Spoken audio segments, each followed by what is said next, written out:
Tony DeWitt here, Missouri appellate attorney and a guy who likes to make the law make sense on YouTube.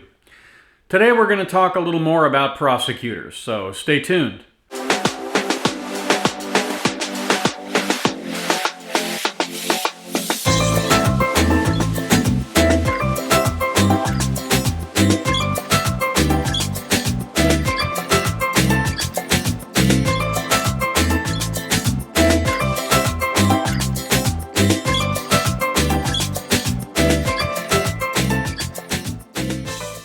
And you'd agree with me that you're not allowed to use deadly force to protect property, correct? Yes.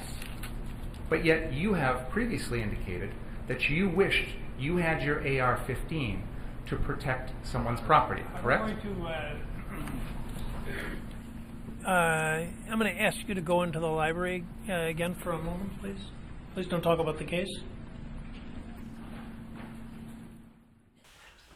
Whether you are for or against Kyle Rittenhouse, you have to be pretty disappointed with the prosecution in the Rittenhouse case. Whether you are for or against Officer Potter in the Minnesota case, you have to be pretty disappointed with the prosecution in that case as well.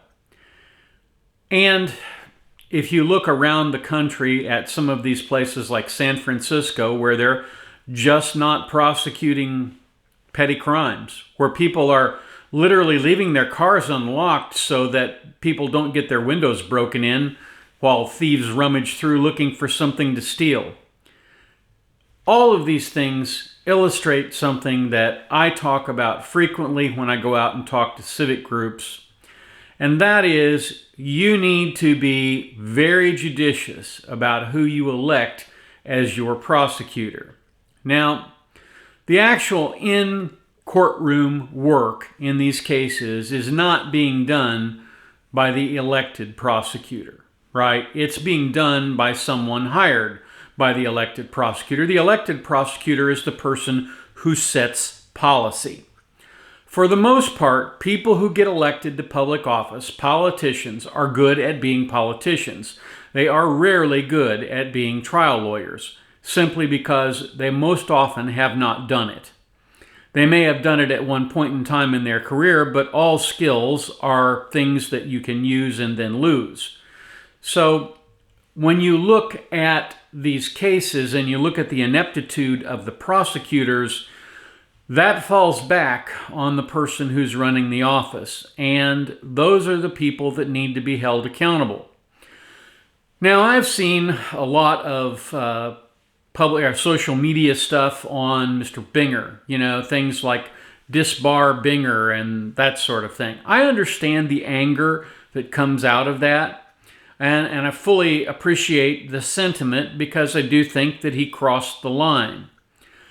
But the person who should have been holding him to account for that is his boss. And when that trial was over, he should have been immediately terminated. If I ran that office, he'd have been gone. But of course, if I ran that office, that case would never have been brought because there was never any hope of getting a conviction in that case. You want to know when that case was lost for the prosecution? When Mr. Binger stood up and said that Kyle Rittenhouse chased Mr. Rosenbaum. When we know for a fact that that's not what happened, it's exactly the opposite of that. And that's when the case was lost, when the first in a steady string of lies was told. Now, when someone lies, they are doing the devil's work. In fact, the Bible says that the devil is the father of lies, and that every time someone tells a lie, the devil jumps up and says, "That's my boy." Well, I'm sure he was more than happy with Binger at the end of that case. The fact of the matter is, the person who should hold him accountable, again, is the person who's elected to the office. And if the person who is elected to the office doesn't hold him accountable, then the electorate should hold the person elected to the office accountable at the next election or at a special recall election. You can recall prosecutors too. And we know that in Wisconsin they attempted to recall Governor Walker. So there's absolutely no reason why they couldn't attempt to recall the Kenosha elected prosecutor.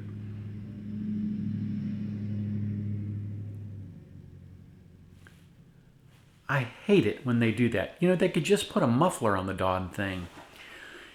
Anyway, getting back to the other cases, Kim Potter's case.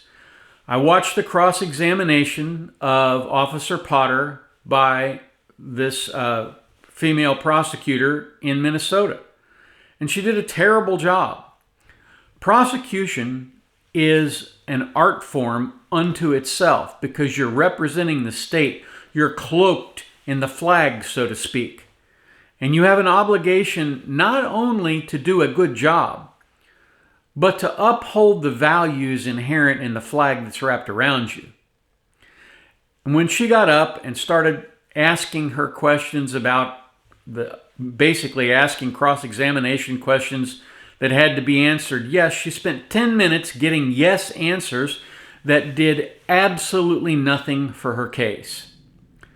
There was a way to cross-examine Mrs. Potter in this case, and it wasn't the way that was done here. Basically, you get some rapport with her, you acknowledge that she had a terrible day, you acknowledge that in the instant she made a bad decision, but then if you feel like there's recklessness, you work on proving up the recklessness in that case. That did not happen. And the reason it didn't happen is because, very much like the Rittenhouse case, that case should never have been brought. Contrast that with the case in Georgia involving Ahmaud Arbery. In that case, the 3 idiots that were convicted there, the prosecution did a very workmanlike job. They built their case brick by brick by brick by brick until it was the house that couldn't be blown down. If you look at Dan Webb's exceptional cross-examination of Jussie Smollett, again, all you have to do is look at that to see how a competent prosecutor handles a witness who you know is not telling the truth. They could not have the elected prosecutor's office do that because the elected prosecutor's office was terribly conflicted. And indeed, that individual may face some discipline when this is all over, in much the same way that the elected prosecutor in the city of St. Louis is going to face discipline at some point. So, again, my point in this video is just that people who go to the polls in November to elect officials, particularly the district attorney or the prosecuting attorney or whatever it's called in your location, those people you need to look at and you need to evaluate based on a couple of things. What are their values? Do they care more about the comfort and convenience of the criminals, or do they care about the citizenry and the electorate? You look at the prosecutor in Milwaukee who said, yeah, are one of the people I let out of jail going to go and kill somebody? You bet. But that doesn't invalidate the idea or the process. That is a completely stupid idea. The idea that when you lock up a criminal, it's for protection of the public, and you can let them out not giving a hoot about the protection of the public, that is not someone who should be elected to public office. That is someone who should be laughed at and rebuked and told to go find an honest job. So that's my rant on prosecutors and the elected prosecutors. There are some really good ones. I actually had an opportunity to work with one named Bill Tackett when he was in Jefferson City, Missouri. A great man, a great prosecutor, and the prosecutors that replaced him have not been able to find their hind end with both hands on a road map and sometimes a flashlight. They simply can't measure up. They don't understand the job, and they hire people who are unable to get the job done. That's what bad prosecutors do. And it begins at the top, and that's the person that needs to be held accountable if you want to see change. So, again, like I said, that's my rant. I hope you found it interesting, entertaining. If you agree or disagree, please let me know downstairs in the comments. If you haven't already, please go over here and subscribe to the channel and give me a thumbs up. Let YouTube know this is good content and that it should be shared with other people. Thank you again for watching. Have a marvelous day.